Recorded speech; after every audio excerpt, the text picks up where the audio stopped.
fatigue en premier. Sol, meuble, roule, tente, dérape jusqu'au rougeoiement des chevilles surchaussées. Éclaboussure salée, pantalon à poids, on fera du lavage, mais pas avant 7 heures, les gros coups de chaque, tu comprends? On dit que c'est la dernière, la toute dernière tempête de l'hiver. Et c'est vrai que bientôt, on ne verra plus les signes. 6 mois de c'est pas possible. Accumulés au bord du chemin, en tas, avec fauteuil, pas de bras, matelas trempe, collection de canapés dans les coups à ton ventre sans ardeur. Tu marches et tes pieds sont les socles d'une statue érigée en mémoire de qui t'étais avant.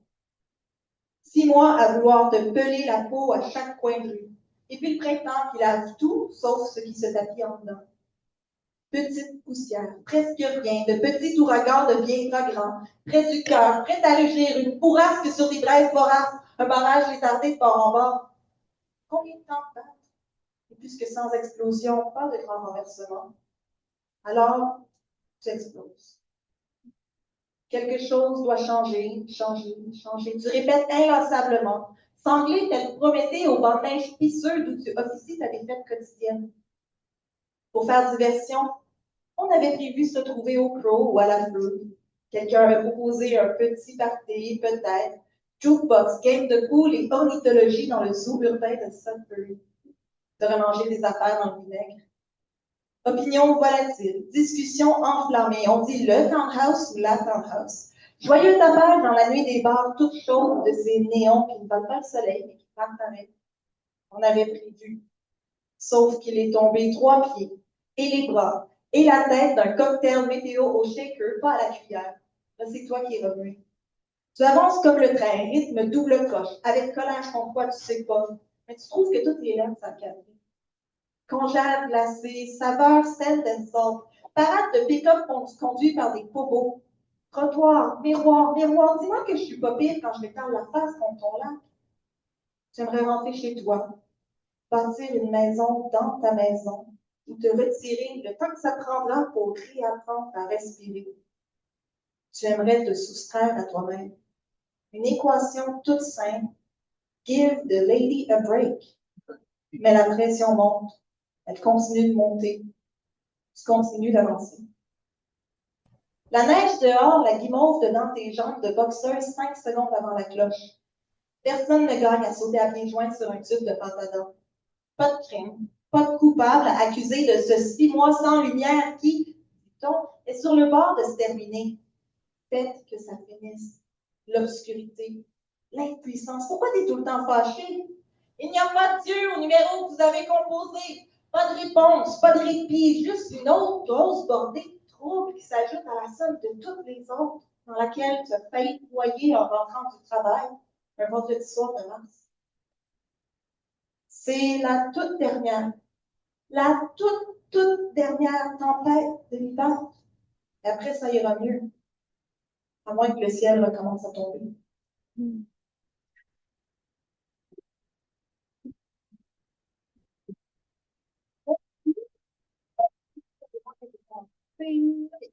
Moi, c'est Chloé. Mon poète, il y a des francophones ici, alors je vais parler dans les 2 langues et je vais être vraiment mélangée dans vraiment pas longtemps.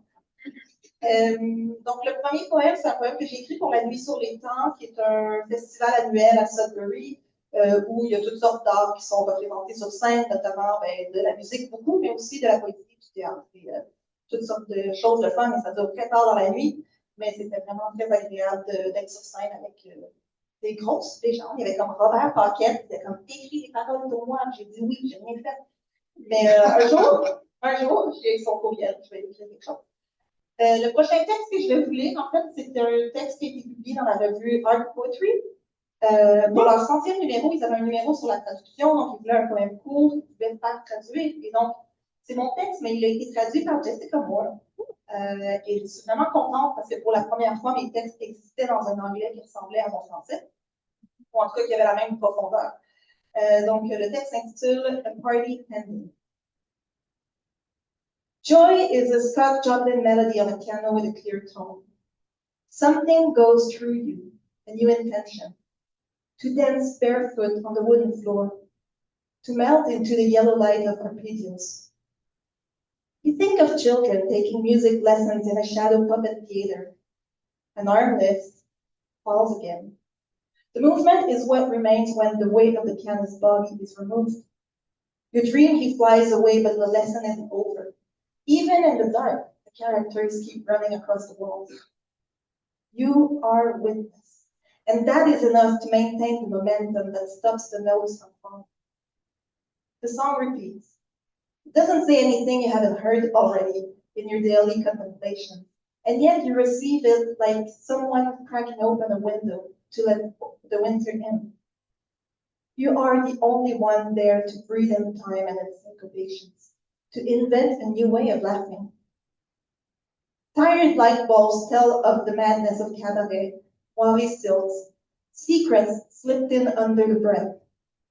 This is still a fictional place. Couples no longer let loose their animal choreographies.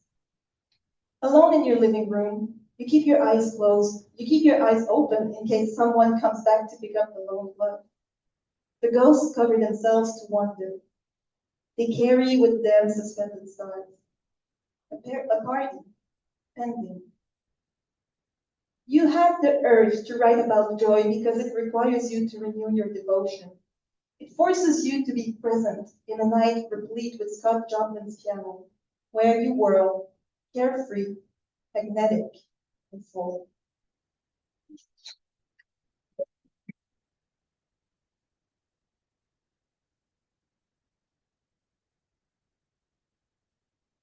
I'll keep reading. Yes. I had a big day. Who had a big day? Yay, lots of people had big days. Apparently they all have the same amount of hours though. But so the next thing is une suite poétique. Comment ça? Je vais le dire en français. C'est une suite poétique de mon recueil Exosquelette, en fait, qui parle de boxe et de cette liberté que j'aimerais avoir et qu'ont les hommes quand ils se promènent sur la place publique et qu'ils font ce qu'ils veulent. Et en tant que femme, je trouve qu'on n'a pas nécessairement cette même liberté ou qu'on ne nous laisse pas l'avoir ou qu'il faut se battre pour l'avoir, le lien avec la boxe. Mais aussi une suite poétique sur à qui est-ce qu'on donne la parole et qui est-ce qu'on écoute. Ça s'appelle L'enfant dynamique. Est-ce qu'on est né comme ça, de la dynamite dans les tripes, à vouloir passer à travers les murs, bulldozer ou fantôme? Est-ce qu'elle était préméditée? L'explosion qui te rend visible, qui me tait. Au commencement, il y a la jalousie. Je veux que mon corps existe, sans sexe, dans l'espace. Mouvement ample, le respect. Je veux que l'idée de mon pouvoir suffise. Tu n'étais qu'un gamin aux mains longues, un bâtard nu parmi les fientes. Dans un combat d'enfants, cherchant le père entre les poings. Ta première victoire annonce toutes les autres. Dompteurs dignes comme des oiseaux pauvres, comme toi des oiseaux pauvres, qu'on ne te déplume pas, qu'on sonne le tocsin. Regarde-toi, boxeur heureux, dansant autour du détonateur. Enfant de peu, gracié peut-être jusqu'à la prochaine aube, tu ne t'excuses pas d'être un loup, seulement qu'on te le reproche. Comme toi, j'ai appris devant l'écran. 5 fois le poignet, la paume en croix, la couronne du poing, amoureusement glissée entre les doigts fléchis, jamais belle sinon avec ma main dressée pour le gala. Déjà ta vie ne t'appartient plus. On t'entraîne à obéir, ta gueule côtoyant les steaks au buffet des pugilistes. Ça t'arrange, t'effacer derrière les ordres, blâmer le sport, le pharmacon. 3 règles. La cloche, le knock-out, la foi. Champion ne s'est pas construit en un jour. L'aigle d'une époque incurable, que le masculin le plus fort emporte. Tu te lances dans la mêlée. L'élan sourd, le crochet, corps contre corps embrassé, un chant où tu poses tes mines. Une première fois avec la peur, une seconde avec le poing. Dans tes meilleurs jours, tu guettes ce petit ressort qui vacille. T'engouffres dans la faille, combat après combat, il porte la main à la poitrine, tes yeux cherchent l'arme. Dans tes meilleurs jours, quelque chose cède. La faim te tient debout, ton corps en creux, tes pieds colosses d'argile. Tout ce que tu touches explose. Tu es le lait, le chlore, gamin farceur. Ça te fait bien rire, ce marbre sans idole. De toi, j'ai aimé l'invisible, le jab canon, l'uppercut facile, ta manière de briser les cœurs sans exposer le plexus. À ta suite, l'envie d'être sans lendemain. Cette histoire que tu te racontes, qui encore pour la croire, pour excuser l'homme jamais sevré de sa rage? C'est toi qui décides. Toi qui, avec tes coups, dictes de quoi vêtir la légende. Toi encore qui traite de chienne celle qui, sous l'assaut, riposte dans longtemps. Jointure contre cuir, le tambour des peaux, battus, éprise. Ainsi vivent-ils ceux qui maîtrisent le présent, ceux que ne hantent jamais les attentats possibles. Tu persistes dans la folie, arrache ce lobe où intime tu as âme. Dans ton récit souverain, c'est la faute de personne, et pas même la tienne, si tu mens ou oublies. Moi, tes dents, je les trouve bonnes pour la carcasse. Ce sourire de l'homme baigné d'assentiment qui mord dans l'auréole. Combien pour faire tomber le plus grand des petits? Sur ce canevas comme au plumard, tu empoches ta conscience. Et encore tes héritiers réclament leur part du festin. Pommettes, fesses, seins. Les hommes ne sont pas prêts d'arrêter la dévoration. Ils sont beaux tes marioles, des anges de corrida pour abrutir la bête. Qu'elle s'oublie sous les projecteurs. Quel choix entre tes bras, ton embrassade de boucher. Sur ce podium improvisé où tu cries en vain ta victoire, je te vois. Petit maçon opinant, emmuré parmi les débris. Femmes et foi confondues, tu construis de toutes pièces les vérités d'invention.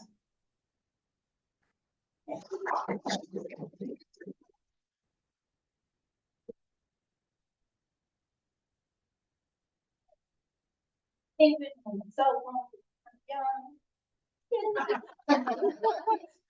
hate it. I just forgot. It's a zine and I forgot it home. What year are we? 2025. In 2023, I went in the Arctic on a sailboat because I had money to spend. And I wrote some poems because, and so these are my little weird English poems about sailing and what I discovered. So it's two very short poems. So this one called The Dog's Day. The dogs, they sound like 100 toddlers wailing. The ambience of a slasher movie more than of a kindergarten. It does feel like a tragedy, but like always when it comes to dogs, I wonder, what's this all about? You have to imagine, not pets, but work dogs, huskies or Greenlands, howling at the God knows what under the low, low skies, and me pronouncing the TH sound like a D. The dogs. The dogs, they scare the shit out of me. And I can't even tell them off in a language that they know.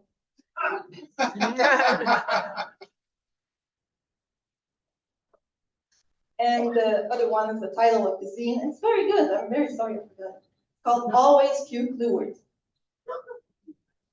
People who sell cut that one. Okay. Having never even thought about seasickness, I feel uneasy to feel uneasy. Horizontal station works best. Looking at the horizon also does the job. The issue is getting from the bed to the deck. As I emerge from the belly of the ship, I search for my footing, blinded by nausea.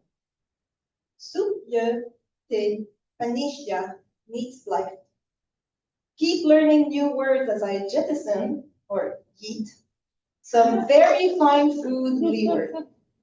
I might be an amateur sailor, but I already understand the physics of puking in the wind.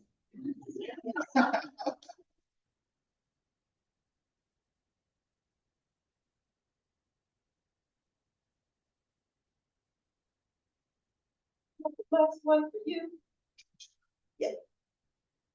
I'm a very tight poet when it comes to time. I'm only paid for 20 minutes.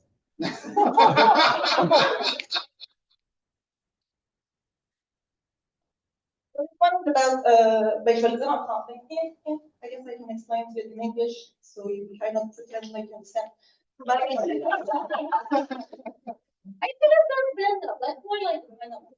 I live in the Donovan in Sudbury. It's a weird neighborhood, and my friend lived across the street, and then got a mental health issue when the police came and shut him out of his house. So that's a poem about that. So mon voisin. Bon, he's doing better now. Le jour m'échappe comme rose glisse entre mes doigts. Urgence, toujours aller au-delà du présent. Je m'inquiète pour le paquet attendu, sorti pour livraison, bloqué par le barrage policier érigé pour mon voisin en crise. Depuis 2 semaines, des messages sans queue ni tête et des injonctions. Cessez d'envoyer les secours puisque je ne réponds plus à la porte ni même à mon propre nom. Aujourd'hui, c'est 4 autopatrouilles, des voitures balisées, une ambulance, un chien, pas le sien. Le sien, ils l'ont pris, qu'il a écrit sur Facebook. Une bête adorable qui n'a rien demandé. Je les ai rencontrés l'été dernier. Le chien, le voisin, par hasard retrouvé entre les cordes du ring du club de boxe où nous passons au mardi, donc jeudi soir.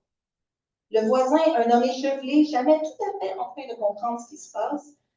Qui suis-je pour juger de la pauvreté d'esprit d'un homme aimant le sport, les animaux, perdant peu à peu la tête, rameutant tous ses officiers à côté aux portières blasées devant la détresse.